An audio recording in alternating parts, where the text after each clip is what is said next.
too late for this, really. So please join me in welcoming Clare. Thank you.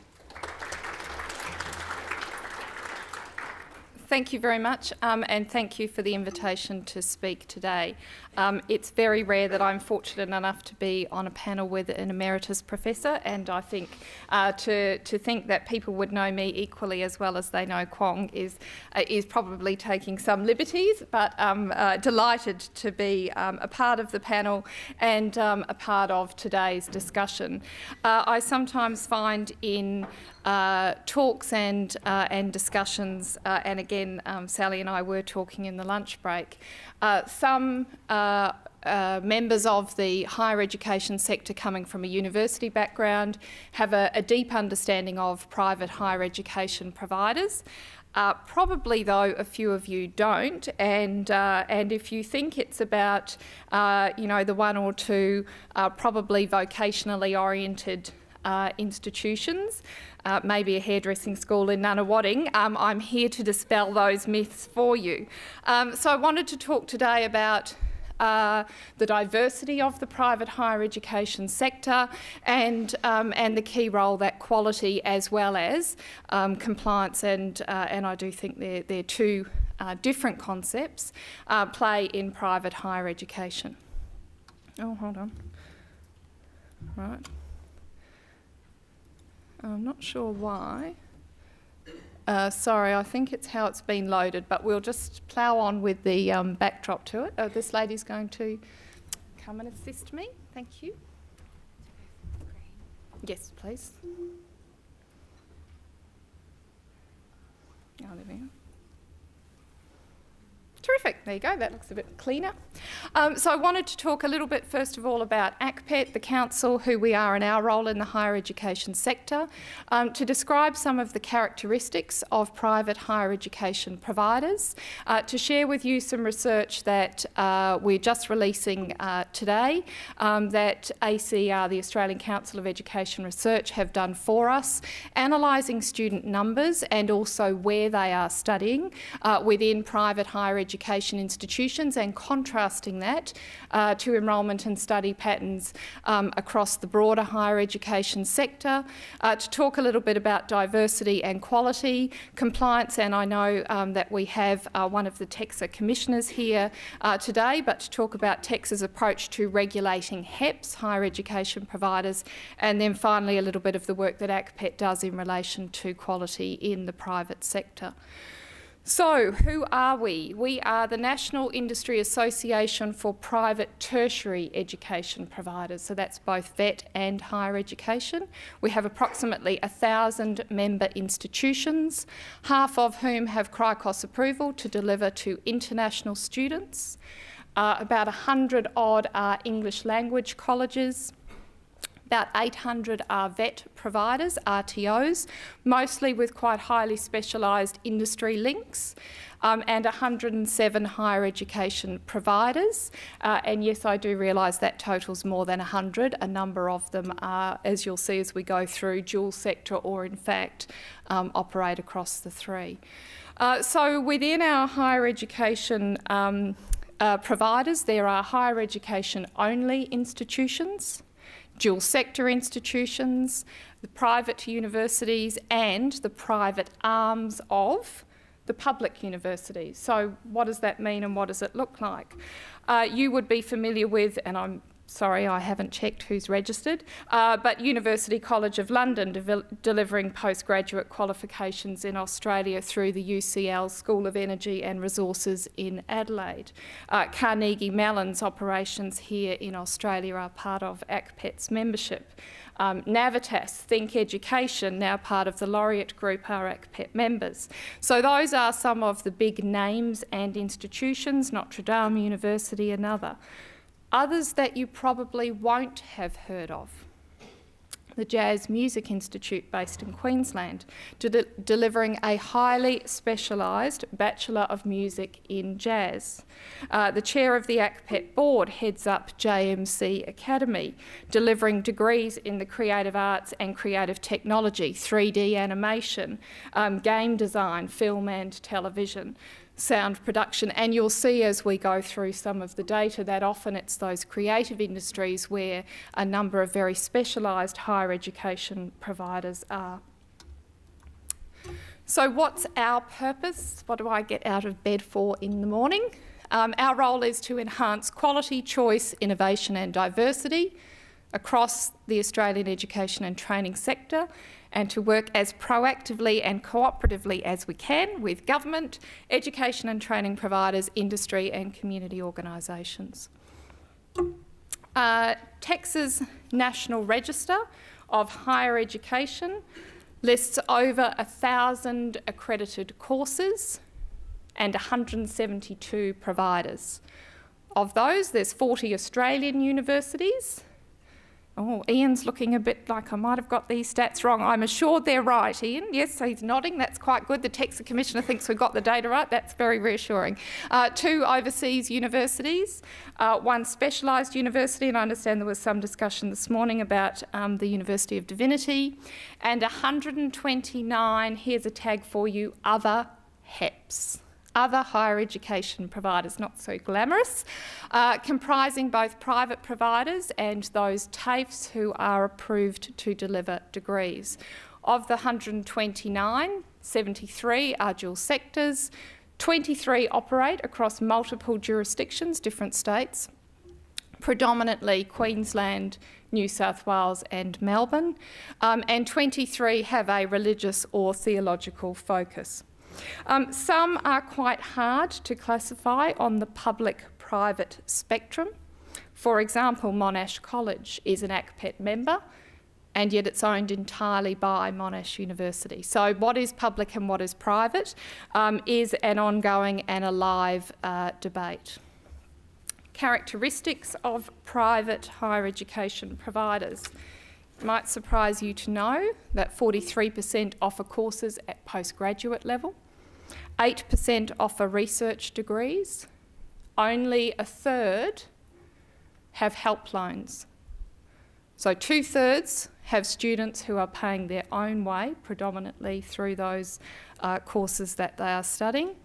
37% are CRICOS approved, delivering to international students. Oh, I've got 30, that's what happens. I do apologise. I'm shaking off a bit of jet lag, and I clearly hadn't shaken it off enough as I've replicated my 3rd and 5th point, so apologies for that. And you'll see that the majority are ACPET members. So this is a part of the analysis, and if you are interested, I'm happy to make a copy of the ACR report available through Les or the team at HES. It is on our website.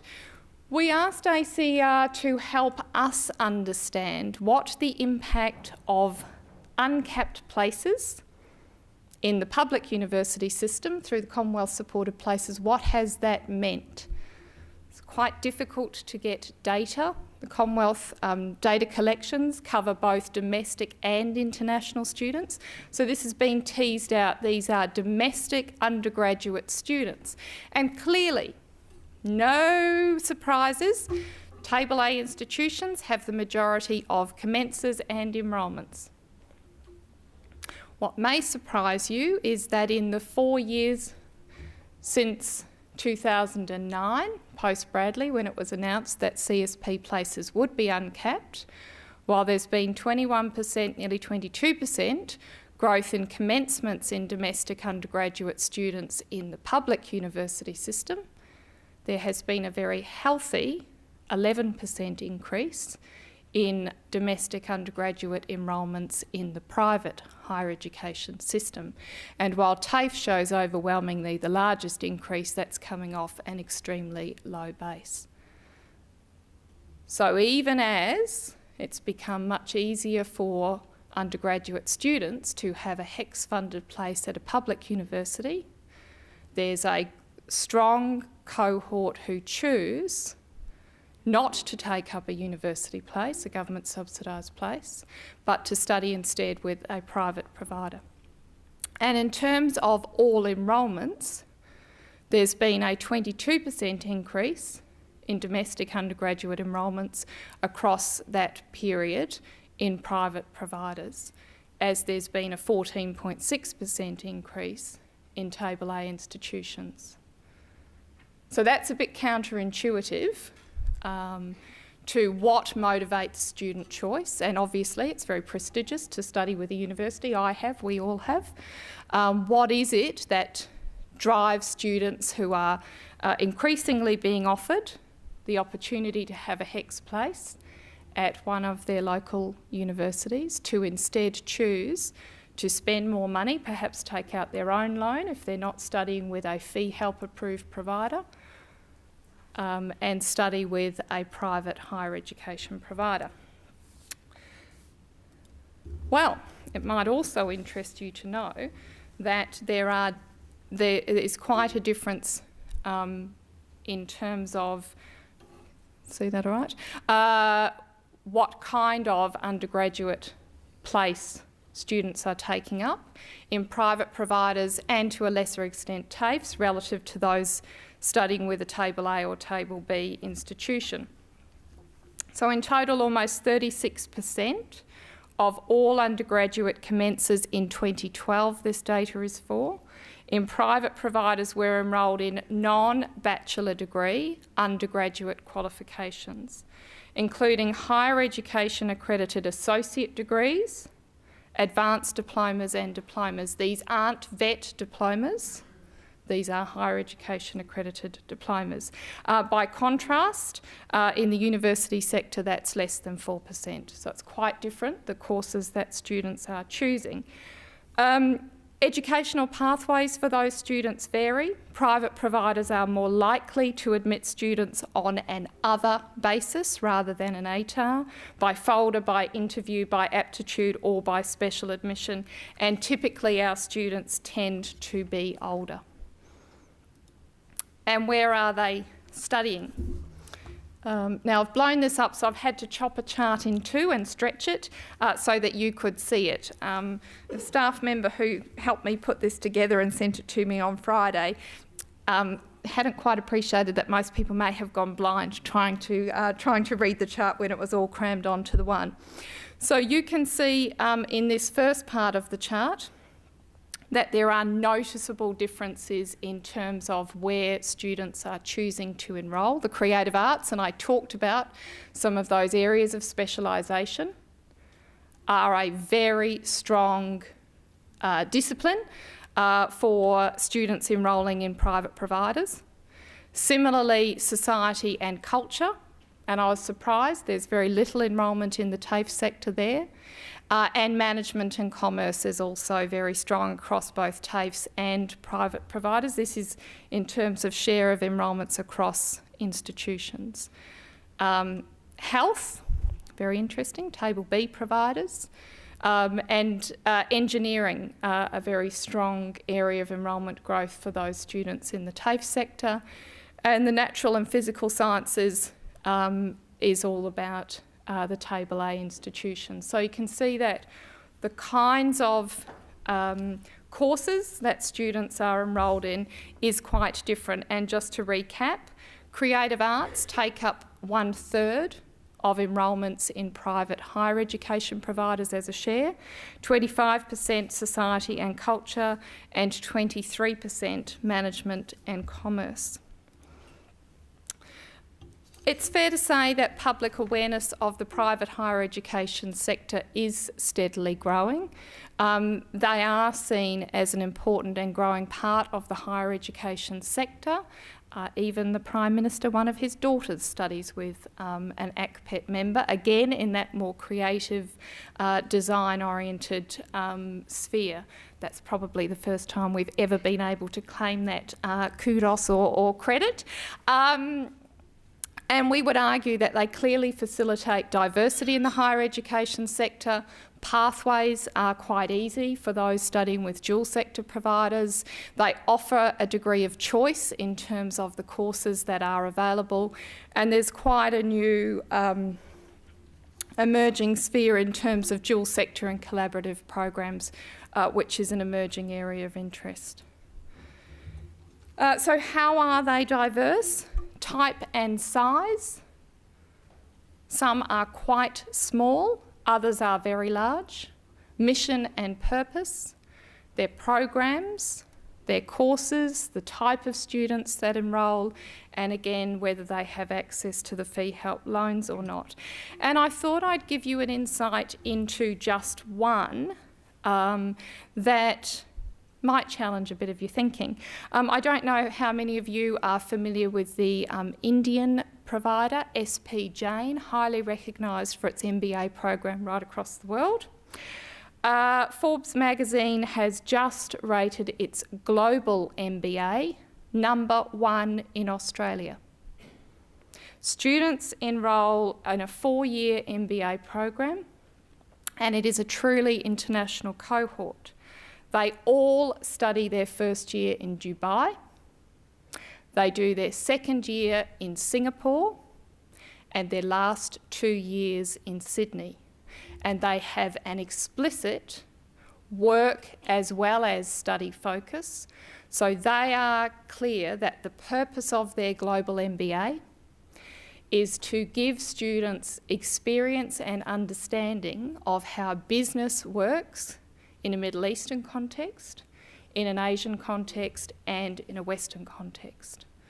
So when we talk about diversity and management and commerce, it looks like an MBA, but when you unpack it, it is quite a different offering than many other Australian institutions would have. Flexibility and responsiveness. Essentially, private providers live and die based on reputation. If they're not offering what students and employers want, students will go somewhere else and probably take up a subsidised HECS place. It is truly about their flexibility and their responsiveness that has led to that enrolment growth at the same time that CSP places have been uncapped. So there's flexibility in terms of timing, the delivery method, locations and the design of programs. And they have to be responsive to meeting the needs and preferences of clients. They receive no recurrent government funding and they are entirely dependent on the fluctuations in the market. Quality. They meet quality as a starting point through the requirements of the AQF and the TEXA standards. Their links to industry are crucial. Strong graduate outcomes and employer satisfaction is a key driver in student choice. They choose to enrol because they know that the program is well regarded, often has an internship placement with it, and their job outcomes at the end are worth the investment of the additional money rather than a HECS place. The reputation and skill of their specialist staff, and again the ongoing industry involvement of their staff, is a key feature. Benchmarking and collaboration. For example, there is an academic boards forum, and I'm pleased to say ACPET provides some support for that, where the chairs of the academic boards meet regularly to talk and share the challenges of heading up an academic board within a private tertiary institution. Student satisfaction, I probably shouldn't have dropped that quite so low. That's pretty critical. Word of mouth counts. And measures to support research, and I'll talk a little bit more about the journal that we publish to encourage both more research by private higher education staff and to encourage more research on the private higher education sector.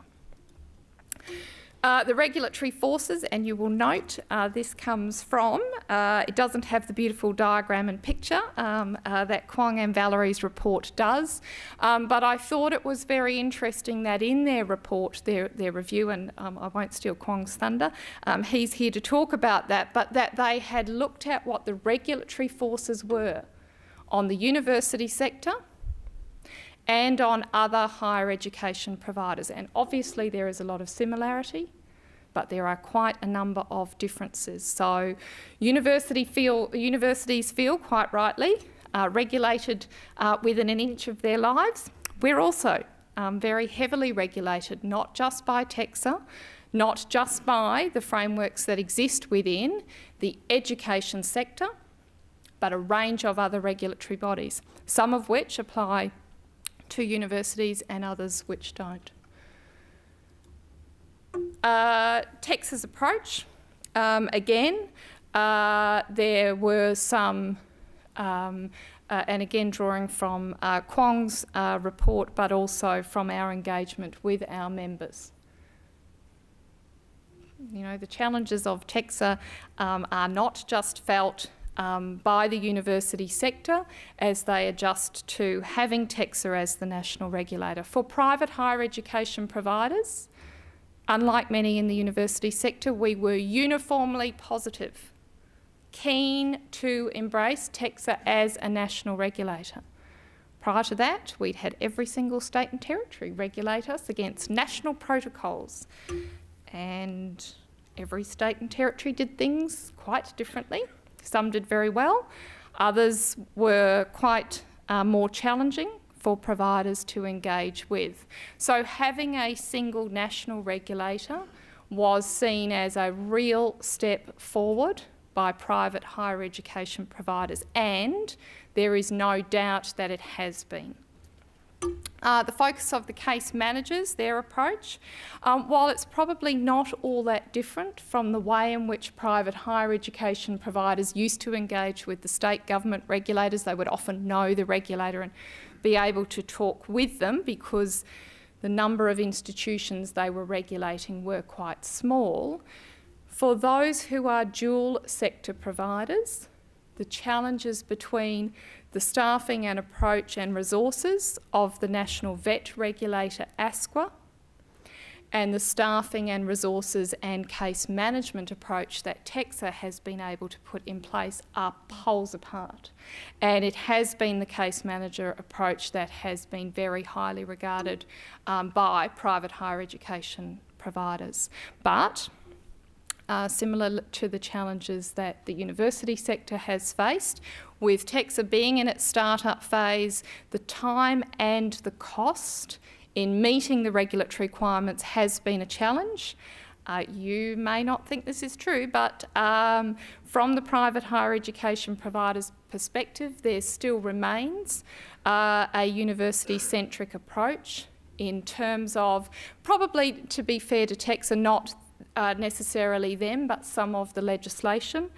There are expectations around resources and the way that institutions run that are driven from the fact that the university sector, you guys are the big guys in the sector, and there are questions around or starting points for regulatory staff as to what a private higher education provider is doing, the starting point being a university. The history of providers was not taken into account despite them having been regulated for many, many years by state governments. The lack of coherence, and that has bedevilled TEXA and everyone in the sector with other regulation and legislation. And that quote is not my thinking, that is the wise words of Kwong and Valerie, that in their reflections and their review that smaller providers have been hit hardest by TEXA's approach, in part because they haven't been able to draw on the additional resources to meet the compliance requirements that large institutions, either private or university, might grumble a lot but can afford to staff it, and so it has been a particular challenge, I think, for smaller institutions. I would like, oh, someone's phone. I would like to put on the public record, and not just because Ian was here, ACPET itself has very good relationships with the commissioners, and we've really been most impressed with how we've seen them pick up the review, and certainly their willingness to engage with our members has been a noticeable increase in terms of their level of engagement, and that's been particularly important for those in the Western states, Western Australia, where a number of private higher education providers are. Having one of the commissioners visit recently has started to make a real difference in terms of perception. So thank you for your review, and thank you for the way that the commissioners are going about things, Ian. Right, in the homeward stretch now, what do we do?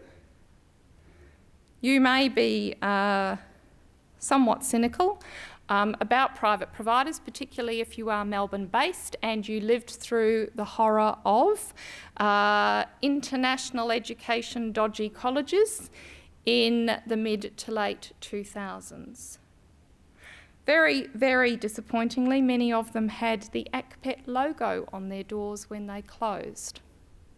Because we, as a peak body, had confidence and faith in government regulators that they weren't letting dodgy providers into the system. And it has been my mission for the last few years, backed by a very supportive membership and board of directors, to turn that perception on its head. We have strengthened our code of ethics for members, and that now sits on top of the government's regulatory requirements. We have new requirements for membership and have refused membership to some inappropriate applicants. Even more importantly, we have terminated the membership of a number of institutions, and others we ask for an annual membership renewal. Others who have been under scrutiny from us have very wisely chosen not to apply to renew their membership. So it's something that I would like not to have to do, but we had to, and we have, and it's been enormously hard work, but I think we are at a point now. There are still some rogues, not in the higher education sector, but in a part of the vet sector. And we are keen to see the National Vet Regulator take further action. They have been certainly very busy, but I am pleased to say that they don't have our logo on their door anymore, and that's been important. I've talked about we have a close working relationship with government officials, government regulators, and with other peak bodies. There is much more that we have in common than is a difference between us. We support numerous benchmarking initiatives for our member institutions. Many of you would take part, your students and institutions would take part in the iGraduate International Student Barometer. We work with the Australian Government to make that available to private CRICOS providers, and uniformly students studying with ACPET member institutions have higher than the international benchmark, only by a few percentage points, but it's definitely higher in terms of their student satisfaction in studying with an ACPET institution. We've done some benchmarking around the offshore delivery. Increasingly across Asia, our institutions are looking to set up offshore operations, and we've worked with Deloitte and formerly with Auqua on both a higher education benchmarking tool for our higher education members and now one for our vet members. We have a national professional development framework and reward and recognise those institutions and individuals who participate in those activities. We also, oh dear, I've left it behind. That's very, well, one prop and I've left it on the table. We have, it's fine, don't worry, Kwong. I'll make do without the prop. At the request of our members, to help encourage greater research activity within private higher education institutions, we have funded a private higher education journal. It publishes twice a year. We've had a number of university researchers seek to be published in it. It is double-blind peer-reviewed. I don't get to know what's going to be in it until the day before publication. There's been some very thought-provoking articles in it, and a number of private higher education researchers and academics have also published in there. So there is a start of a conversation about research in and on the private higher education sector in Australia, and I think we've had a couple of international articles as well. I've talked about our higher education benchmarking system, collaboration with the Forum of Academic Boards. We hold an annual higher education symposium, and at our annual conference, higher education has its own dedicated stream. That's it from me. There's a few ways which you can engage with us through social media. Thank you very much.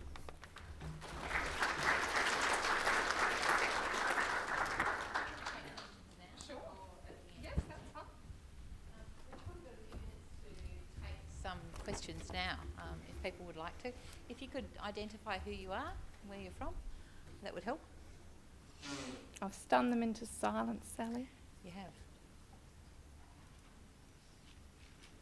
Maybe we'll give them some more time to That's think. fine. And I'll introduce Kong. Do you... Hello, I'm Sharon Carlton from Swinburne University. That was very interesting, thank you. You're probably aware that there is some distinction in the private education sector itself between for-profit and not-for-profit. Is this something that you've looked at, that you've noticed has had any kind of difference in outcomes or whatever around quality? This is a great question. It isn't something that we've done research on, but it's a very good thing that we could look at. I'd have to say, looking at our member institutions and their status, the answer would be no, as a first response to that question. That those who have a profit, are set up as for-profit institutions, are driven by the quality of their offerings. That if they're not investing in the resources and the staffing and the student support. So one of the things that I probably should have put up there that also characterises the private higher education sector is very small class sizes. So again, we had, I think it was ACR again, do some research for us on the characteristics around student support. And both for-profit and not-for-profit institutions are keenly aware that investment in their institutions is crucial, because it all comes down to student satisfaction. So it's certainly something that now you've prompted me to think about it. We'll go back and do a little bit more thinking about. Perhaps next year I'll come with some stats and information for you. But as a first response and thinking about the providers that we have, I don't think it would be a discriminating factor between the two. Okay, one little point on that is that there has been research both nationally and internationally, and there does seem to be a distinction between admission and credentialing. So there are high numbers of admissions not necessarily achieving credentials in the end, but where there's concrete evidence of that and real factual figures, especially in Australia, would be very useful. Yes, I think that the trends you're talking about internationally, and while there are some private US institutions who are also ACPET members, the focus and the Australian regulatory framework and in part the help loan scheme with ongoing annual review by the Commonwealth, it probably puts a different dimension on how those institutions operate, and even where it's the same institution operating in, if you're talking about the US and Australia, those concerning reports out of the US of students being enrolled in courses that they're unable to pay for and being asked to make repayments immediately that they complete or don't complete, finish. We haven't seen that trend here, but I do take your point that it is important to be looking at and keep an eye on. Thank you.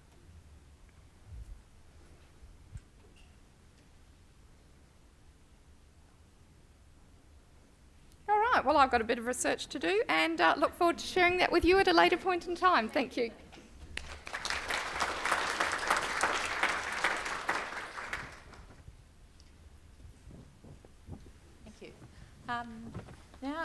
Our next speaker is Kong Lee Dow, Emeritus Professor Kong Lee Dow.